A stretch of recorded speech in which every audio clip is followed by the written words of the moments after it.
Kathy. Kathy's giving me some last-minute orders. He's very controlled. So Kathy arranged a lot of today's dinner here. Let's all give a round of applause to Kathy. Wonderful job. Thank you, Kathy. This is really great. Thank you, Laura. So my name is David Shoro. As a few of you may know, I'm the president of the Western Wheelers. All right. Everyone who's a Western Wheeler, raise their hand here. All right, we got a few of you. I think the rest of you are outnumbered. We are. So, Western Wheelers is a bike club of people that like to be together and ride and socialize together. But in many ways, we're a family. And we're here today to celebrate Troy, who's a very loved member of our family. So as I was preparing for this, I was thinking about, why do we ride? It's a simplistic question to ask because we do it all the time, but why do we go out and cycle when there's cars and various risks and exhaust and smoke and all that stuff? Why do we do that? Well, so bear with me. So a lot of us started riding when we were kids, and bikes were toys that let us go faster than we could by running, and they're exciting, they're fun. We could have a fun time on that. And a lot of times when I go riding with my friends, even to this day, it just feels like a bunch of big kids that are out there enjoying their time out on bikes and going around in interesting places. So it's a lot of fun. But of course, that's for kids. We're adults. Why do we do this? Well, exercise. We want to exercise and get fit. So there are other ways that we could exercise. We could, there's other exercises that are good. There's swimming, running, walking. Walking's a good exercise. As an aside, I mentioned my mom started walking 10 years ago, walking every day. And I can tell you that now, after walking every day for 10 years, we have no idea where she is. She's out there walking somewhere. But we choose cycling as our exercise for fitness, health, and to tell you the truth, to try to stay young. And I look out at all my cycling friends, and cycling to stay young is working pretty well for most of you. A couple of exceptions. I'm not going to name names, but working pretty well. But there were a few of us that were as fit as Troy was. Troy was just an amazing cyclist. His yearly goal was to ride 10,000 miles each year and climb 1 million feet. And Strava claims he only hit that goal like once or twice in the last 7 years, and we were looking through his Strava stats. But I think they must be missing his rides, because he told me in one of the rides that he had actually hit his goals more often than that, and he'd hit his goals even this year, 2018, back in November. So he was just amazing. I'm personally happy when I was able to hit half of that goal, and I'm trying to get up to 3/4 of that goal now. So a lot of us get into cycling for the exercise. We want to stay fit, we want to stay young. But after a while, people want a little bit more than that. They want better routes. They want to cycle with other people because it's more fun. And that's often when they come and join the Western Wheelers, because that gives an opportunity to be introduced to new routes and new people, etc. So that's in the Western Wheels. What I found my own experience after joining the Western Wheelers, or riding more seriously after retiring, and what I've heard from a lot of other people is they really grow to love riding with other people and becoming good friends with the other riders. And in actuality, that's why so many of us are here today, because we became good friends with Troy while riding together. We bonded with Troy while climbing Montebello, like the memorial ride today, Redwood Gulch, one of his favorite rides, Highway 9, another major hill, Kings Mountain, Old La Honda, or sometimes the rides would just go up a sequence of local hills, steep local hills.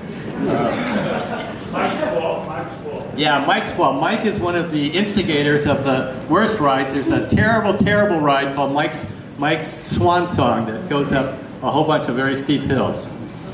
But it's interesting when you do these rides because well, let me come back to that. So sometimes they're just big hills. Sometimes we get engaged with a shared tough challenge to ride all the way out to the coast and all the way back. And by doing these tough hills or these long rides out to the coast, we shared a sense of joint accomplishment.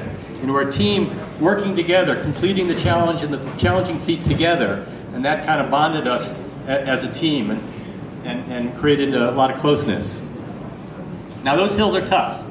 Like, I don't know, you know, other cyclists will back me up, they're tough. And I know for me, sometimes I'd get up in the morning, I'd say, I don't want to do that ride, I want to go back to bed. It's a lot easier just staying here in bed. But I'd look out and I'd say, oh, you know, I get to ride with Guy, or I get to ride with Don Johan, or Mike, or Linda, or Peggy, or Mindy, you know, or Gary, you know, one of my friends, they're out there, they're going to be there. Val, yes, Val has ridden more, has climbed more than almost any other Western Wheeler. So she's a big climber. So that's what motivated us, and I think other people, me or other people, to get out there and ride. So it was great. And when we do get out there and ride, I'd be riding some hill, and I'd be chatting with Troy going up the hill, or somebody else. And it made the ride just so much better to be chatting with somebody. And the hills did not seem to take so long. Sometimes I'd be chatting with Troy or somebody else, and I'd get to the top of the hill and say, wow, how did we get here so quickly? You know? Or sometimes, you know, I'd get left behind a little bit, and I'd be riding up the hill myself, but I knew when I got to the top, there would Troy be, you know, along with the rest of the group to share the accomplishment, share that feeling of accomplishment. And then I'd get rewarded with one of Troy's jokes or funny observations. And it just made the pain from the climb just not so bad. So I guess what I'm trying to say is that Troy was not just a great cyclist, he was a great person to cycle with. His presence on rides made the ride a better one. His topics and the banter and the discussion just added to the joy and reward of riding. So he could ride faster than most of us, a lot faster than me, but would often hang back to engage in conversations with other riders. And I really enjoyed riding with him. Now what I also learned is Troy was a bit of a cycling gearhead. He had something like 5 bicycles and lots of wheel sets and a whole bunch of other cycling paraphernalia. Just all sorts of cycling stuff. And on rides, he'd have his camera on his bike, but he'd also pull out his smart cell phone that had one of these funky little lenses on it that he could adjust kind of the special effects. And he would take these great pictures. So he was really into all the gear and stuff. But you know, 5 bikes is a lot of bikes. Which makes me think, you know, how many bicycles should a cyclist have? How many? All right. Mike is trying to steal my punchline here. Okay. After careful study, I've concluded that the right number of bicycles is n+1, where n is the current number of bicycles that you have. Well, it starts easy. You end out, you know, you come around the corner, and you know, there's this guy in a trench coat that offers you a little bike, and the next thing you know, you're down, you're down huffing, and you know, you're sourcing. Now, bicycles, of course, do take up room. So the other equation for bicycles is it's m-1, where m is the number of bicycles that your spouse or partner will leave you if you get that many bicycles. Those two lines intersect. Yeah. So I'm not sure if Troy hit his M limit with Laura, but close to his M limit. But he must have been up there, and he certainly had a lot of gear. And in fact, he had so much gear that Laura kindly worked with Kathy, and Kathy's going to be sending out a message shortly about sharing Troy's treasure trove of cycling gear and making that available. That'll be available next Sunday morning, and you know, more information on that'll be coming. But it'd be just great to have other people using Troy's gear, getting good use by other cyclists in the club.